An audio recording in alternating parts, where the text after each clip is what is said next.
Sva hvala i zahvala pripadaju Allahu Đelešanu, njemu se zahvaljujemo, od njega pomoć i uputu tražimo. Molimo Allahu subhanahu wa ta'ala za istinsku uputu na pravi put, a salavat i salam donosimo na našeg poslanika, našeg miljenika, našeg uzora Muhameda sallallahu alejhi ve sellem, njegovu časnu porodicu i ashabe i njegove sledbenike. Uvažena čestita braća, dragi vjernici, braća u lijepu na vjeri islamu, nastupio je ovaj sveti mjesec Ređep i danas je već njegov 12. dan. Mjesec Ređep je jedan od 4 sveta mjeseca u kojima je zabranjeno prolijevanje krvi ili ratovanje. Uzvišen je Allah nam govori o suri Teube, 36. ajetu ove sure, u ovom ajetu koji smo već naučili u hudbi, gdje kaže Allah Đelešanu u broj mjeseci u Allaha je 12 prema Allahovoj knjizi. Od dana kada je Allah nebesa i zemlju stvorio, 4 su sveta. To je prava vjera, u njima ne griješite. Dakle, u ovim svetim mjesecima ne griješite. Bilježi Imam Buharija i Muslim da je Allahov poslanik rekao da godina ima 12 mjeseci, a 4 su sveta. 3 dolaze jedan iza drugoga, a to je Zulkade, Zulhidže i Muharram. A Ređep je odvojen i on dolazi između Džumada Muhra i Šabana. Glavna poruka ovog kuranskog ajeta koji govori o svetosti ovih mjeseca jeste ovo na kraju Fala tazlimu fihinna anfusakum, u njima ne griješite. Prošlu putu sam ja govorio upravo na ovu temu. Da griješiti ne treba nikada, a posebno u ovim svetim mjesecima kada se grijeh višestruko kažnjava, ali isto tako dobro djelo višestruko nagrađuje.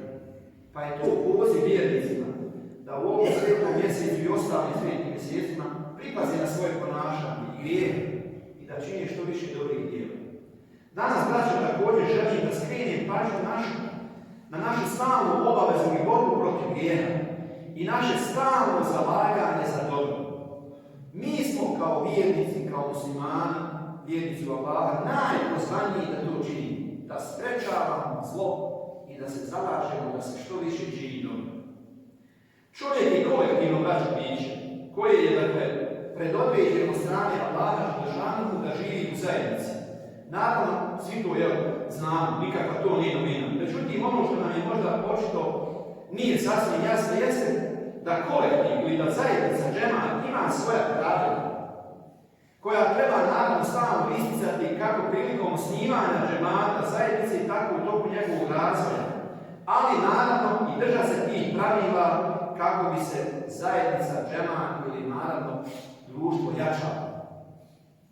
Zajednica, braćo, ona ne nastaje spontano ili slučajno. Nijedan džemat nije nastao nakon slučajno. Nego čvrstom odlukom pojedinaca za uspostavljanje zajednice da bi pribavili opšte koristi i osigurali što bolju uslove i naravno egzistenciju svojih članova.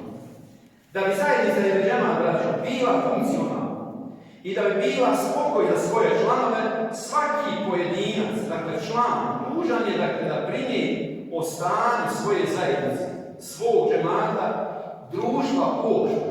Mora voditi brigu o tome. Pored svih materijalnih obaveza koje naravno treba da izvršimo, brinuti o svojoj zajednici ili svome džematu, znači ustati, podići svoj glas protiv svega što šteti zajednici, protiv svega što šteti džematu ili naravno društvu u kome mi živimo. Dakle, znači, pored ovih materijalnih obaveza, boriti se za zajednicu džemat znači biti protiv onoga što se u njoj događa, a nije dobro. Podići svoj glas i biti protiv toga. Uzvišen je Allah, braćo, u poznatom kuranskom ajetu sure Ali Imran 110. ajetu sure kaže Kuntum hajre ummetin uhriđet min nas, tekfurune bil ma'ruf, wa tanhauna anil munkar, wa tu'minune billah. Vi ste najbolji narod koji se pojavio. Tražite da se čini dobra djela, a od nevaljalih odvraćate i vjerujete u Allaha. Vidite, braći, kako nas je Allah opisao. Da smo mi najbolji koji se ikad pojavili. I dao nam razlog što smo najbolji. Zato što mi tražimo da se čini dobro. I sprečavamo zlo. I vjerujemo u Allaha. Pa se svaki vjernik treba se pitati, je u stvari on taj kojeg je Allah opisao u ovom ajetu. Da se zalaže za dobro, da sprečava zlo i da čvrsto vjeruje u Allaha. Ovim ajetom naravno uspostavlja se jedan univerzalni mehanizam zaštite od svake vrste poroka, od svake vrste bolesti koje prijete razaranju harmonije društvenog života. Koliko je to velika opasnost, jasno nam je braćo iz događaja koji se svakodnevno dešavaju oko nas i koji uveliko narušavaju sigurnost života u društvu i zajednici. Gotovo da nema dana u kome se u našoj užoj i široj okolini ne dogodi neko nasilje, neko ubijstvo, neko silovanje, neka pljačka, krađa.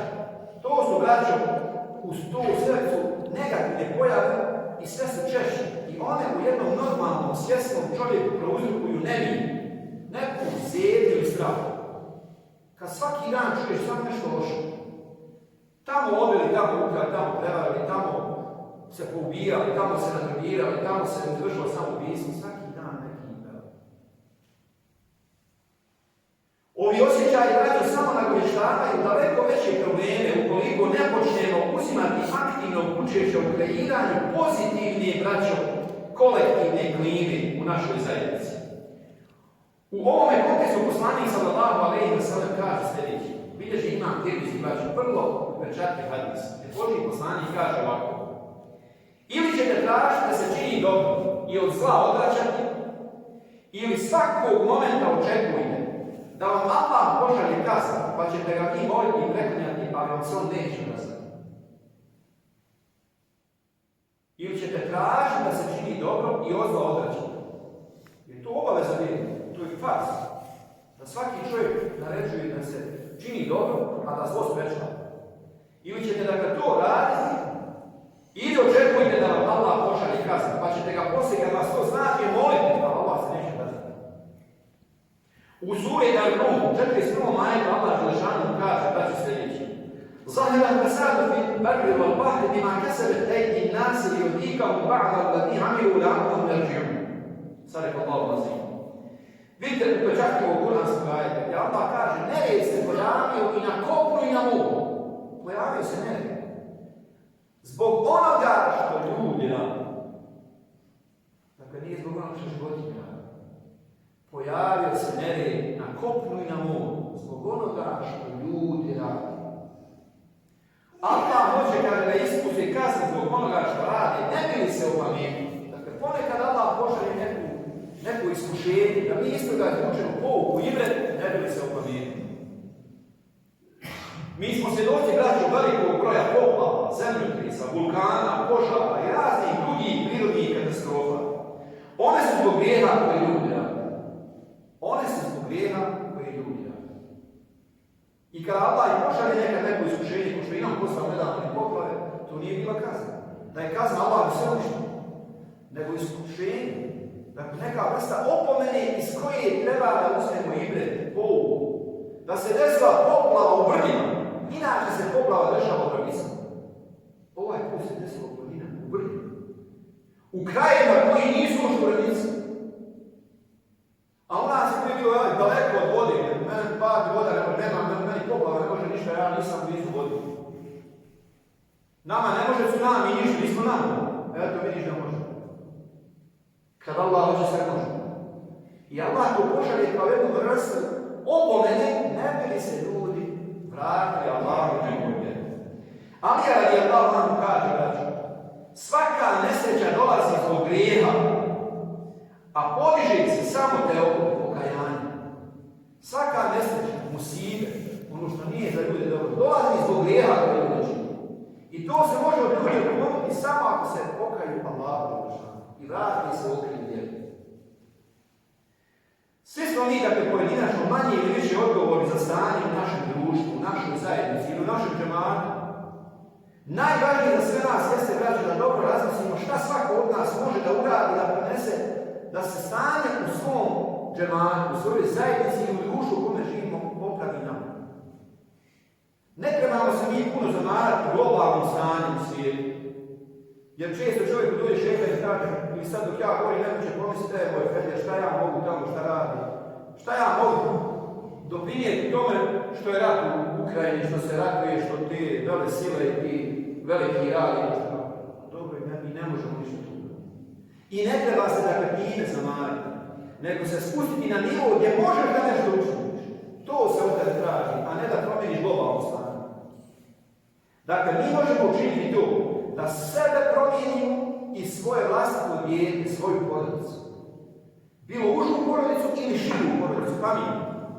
Tu se možeš založiti da promijeniš sebe prvo, da grijehe koje radiš, da sebi kažeš neću više raditi. A da stvari koje ne radiš, da sebe natiraš i kažeš evo danas ću je raditi. Naprimjer, ne ideš na sabu. Zar se ne možeš promijeniti najbolje da ideš na sabu?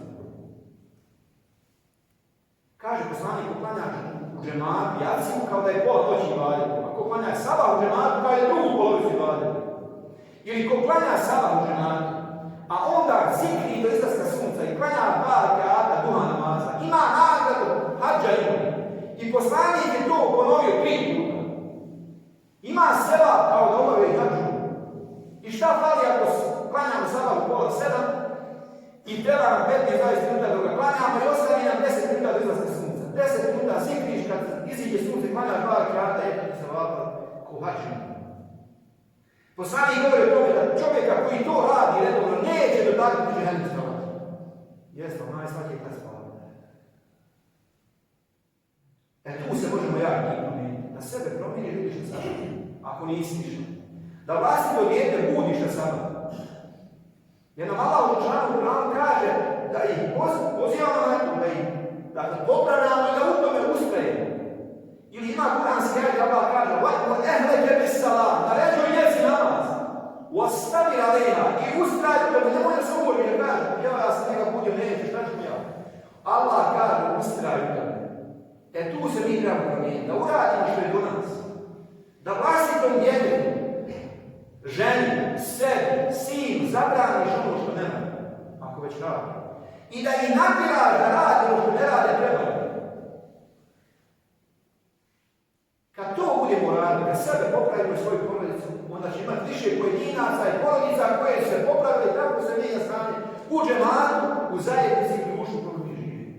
A ne da se onda opterećujemo time šta ja mogu, šta radi Amerika. Da i ne možeš ne treba. Dakle, to nam je braći stroga obaveza. Što nam potvrđuje hadis gdje kaže Božji poslanik, Ebu Davud prenosi od Džabira bin Abdullaha da je poslanik rekao. Čuo sam da kao prenosi da je poslanik rekao, on je čuo to i kaže, ja sam čuo Allahu poslanika sallallahu alejhi ve sellem kada kaže: nema čovjeka koji se nađe u jednom narodu, čineći među njima grijehe, pa ga oni nakon što su bili u mogućnosti spriječiti, ne spriječe ga. A da im Allah neće prije smrti postati kasno. Ako se među nama nađe neko ko griješi, i mi ga moramo spriječiti, da neće. Nećemo mi ga se znati zamijeti. Što da ja njemu govorim? Šta me briga? Nećemo se mi radi Allaha zamijeti. Kaže poslanik, dakle, neće umrti prije nešto i kasno. A mi smo se došli u tu fazu da nas ništa ne zanima. Šta me ne briga šta radi? Šta me briga šta radi? Šta me briga šta radi? I onda nam dođe u džemat, u selo, u zajednicu, naše društvo u kojem mi živimo, svaka vrsta zla. Jer smo mi imuni na to. Šta me ne briga? Mene ne zanima šta on radi. A kad dođe kazna, ona neće pogoditi samo one koji su griješili, nego sve. Zato, braće moja draga, mi u poslaniku imamo divanost, a u Kur'anu časno je jasno upućen. Niko nije poslaniji od nas muslimana da uzme više učešća u borbi za opće dobro. Zato, braće, slijedimo Allahu uputu i ne povlačimo se pred zlom koje nas okružuje ma koje vrste od njih. U toj borbi za dobro i sprečavanju zla koristimo kur'anski metod i s njim ćemo završiti. Allah u Kur'anu kaže: خُذِ الْعَفْوَ وَأْمُرْ بِالْعُرْفِ وَأَعْرِضْ عَنِ الْجَاهِلِينَ. Ti sa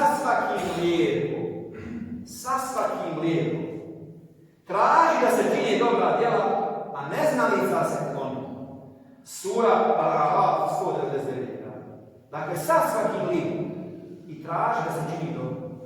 A oni koji to ne razumiju, neće i neznalice, svađaju se, njima se kloni. Drugi princip jeste: ud'u ila sabili rabbike bil hikmeti wa mau'izati al-hasana. Na put gospodara svoga poziva, upozorava na to što ne valja mudro i lijepo, na lijep način i savjetom lijepima. Na put gospodara svoga poziva je mudro i lijepim savjetom. To je metod, na lijep način. Ne svađu, na lijep način. Allah molim da nam da odlučnosti i braće odgovornosti, da opravdamo preuzeti imane za rad na Allahom putu i da u ovim svetim mjesecima manje griješimo, a više činimo dobra. Amin.